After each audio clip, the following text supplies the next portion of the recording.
चुका हुआ है। जैसे आपके रोने पे आए, ऐसा नहीं कि आप लाइफ में कभी रोए नहीं, बिल्कुल रोए होंगे, आंसू भी गिरे होंगे, बहुत ज्यादा गिरे होंगे। तो जब हम परफॉर्म करने जा रहे हैं और हमारे आंसू एक जगह पे अटके हुए हैं, वो नहीं गिर रहे हैं, तो क्या उस समय कभी आपने इस बारे में सोचा कि जब मैं लाइफ में कभी रोई थी, मेरे आंसू जब गिरे थे, क्यों गिरे थे?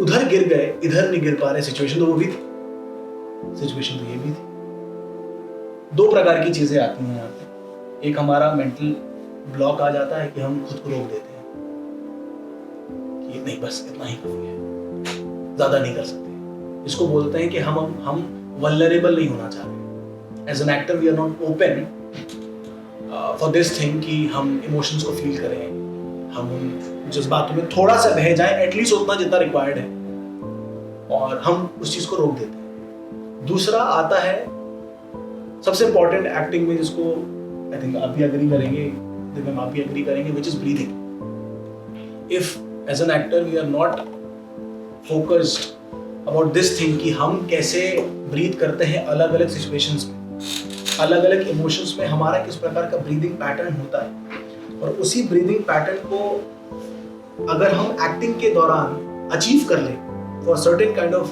सिचुएशंस, हम रो भी लेंगे।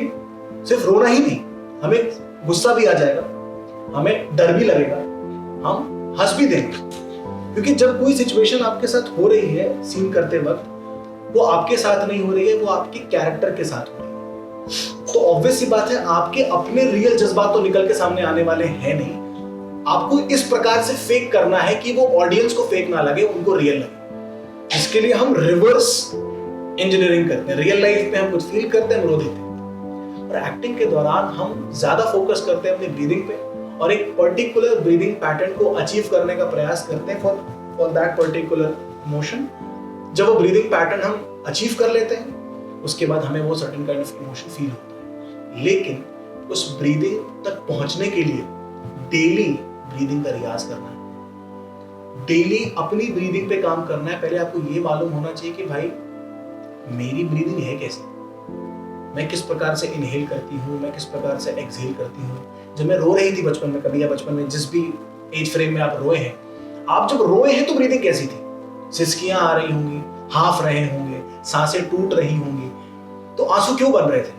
आंसू किसी पर्टिकुलर साइकोलॉजिकल इफेक्ट के कारण सिर्फ नहीं बन रहे थे, वो एक रीजन है, पर सांसों का टूटना, उसके चक्कर में जो ऑक्सीजन नहीं जा पा रही है ब्रेन में, उस वजह से जो प्रेशर क्रिएट हो रहा है, उसकी वजह से हमारे आंसू डेवलप हो रहे हैं, वो गिर रहे हैं। ये सब कुछ हो रहा है रियल लाइफ में आपके साथ। पर ये हो क्यों रहा है? क्योंकि आप किसी सिचुएशन में हैं और आप वो उस डर, वो जो भी चीज था, आप उसको फील कर पा रहे हैं। एक्टिंग के दौरान बिल्कुल उल्टा है, फीलिंग थोड़ा बाद में आने वाला है। पहले हम थोड़ा सा मैकेनिकल एस्पेक्ट्स को एक्सप्लोर करते हैं, अपनी ब्रीदिंग को चेंज करने का प्रयास करते हैं, उस पैटर्न को अचीव करने का प्रयास करते हैं जिससे हम रो सकते हैं या तो हंस सकते हैं। और घूम फिर के बात एक चीज पे और आती है, घूम फिर के मुझे चीज पे आते हैं कि डेली अगर रियाज नहीं है तो ये चुटकियों का काम नहीं है।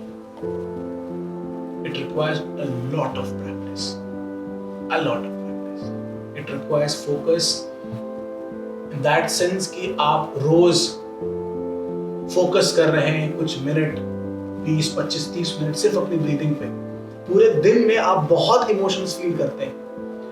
आपका ऑब्जर्वेशन वाला माइंड हमेशा एक्टिव रहे कि if I am in this situation, I am feeling something, मेरी ब्रीदिंग कैसी है, क्या वो चेंज हुई? जैसे मैं अभी बात कर रहा हूँ, ये कुछ और ब्रीदिंग पैटर्न है, ये वो वाला नहीं। अगर मैं दिव्यम से बात कर रहा होता या मनोज सर से मैं बात कर रहा होता, मैं ऐसे बात कर रहा होता, आप लोग नहीं होते, तो मेरा टोन कुछ और होता, मेरी पिच कुछ और होती, उस समय मेरे सांस लेने की स्पीड, इनहेल एक्सहेल की स्पीड कुछ और होती, क्योंकि मैं किसी और जोन में हूँ, मैं किसी और सिचुएशन में। अभी मैं आपसे बात कर रहा हूँ, मुझे दम लगानी पड़ रही है, इस एरिया से ज्यादा मुझे वहां तक भी आवाज पहुंचानी है, उस कैमरे तक मुझे दम लगानी पड़ रही है, तो मेरा थ्रो कुछ और है, और उसी थ्रो के कारण मुझे प्यास भी ज्यादा लगने वाली है। इधर बात करूंगा, शायद मैं और ज्यादा देर खींच सकूं, मुझे कुछ देर बाद प्यास लगे। अभी जब मैं इधर इधर बात कर रहा हूँ, मेरा थ्रो कुछ और है, तो as compare to this scene, मुझे इस सीन में जल्दी प्यास लग सकती है। मुझे प्यास वाला एक फील जो है कि आई एम थर्स्टी, वो जल्दी आ सकता है। क्यों? क्योंकि certain kind of breathing pattern, certain kind of throw है, ये समझना पड़ेगा। तो it is kind of a technique, but ये टेक्निक ऐसे नहीं लगेगी, ये टेक्निक की प्रैक्टिस करनी पड़ती है, तब जाके आप उस चीज को अचीव कर पाते हैं। तो ब्रीदिंग के बारे में और पढ़ना शुरू करो, अपनी ब्रीदिंग पे काम करना शुरू करो और रियल लाइफ में अपनी ब्रीदिंग पैटर्न्स को एनालाइज करो। रात में जब आराम से लेटे हो, बैठे हो, कुछ काम कर रहे हो, जब सारा काम पूरे दिन का एंड हो चुका है, तो रिकॉल योर होल डे। आपने दिन भर में कितने इमोशंस को फील किया, उस समय किस प्रकार से आपकी बॉडी ने रिएक्ट किया और उस समय किस प्रकार का ब्रीदिंग पैटर्न था। रिकॉल करोगे तो वो आपके सबकॉन्शियस माइंड में फीड हो जाता है, फिर वो टैप करके बाहर निकाला जा सकता है। तो रिकॉल ही नहीं किया, जैसे स्कूल में हमारा एग्जाम हो रहा होता था, तो एग्जाम के टाइम पे भाई हम रिकॉल कर देते ना पूरे साल जो पढ़ा हमने, तो हम जाके एग्जाम में लिख पाते थे। वही तो करना है, लेकिन उसके लिए डेली किसी प्रैक्टिस का हिस्सा बनना, तब आप उस चीज को अचीव कर पाएंगे।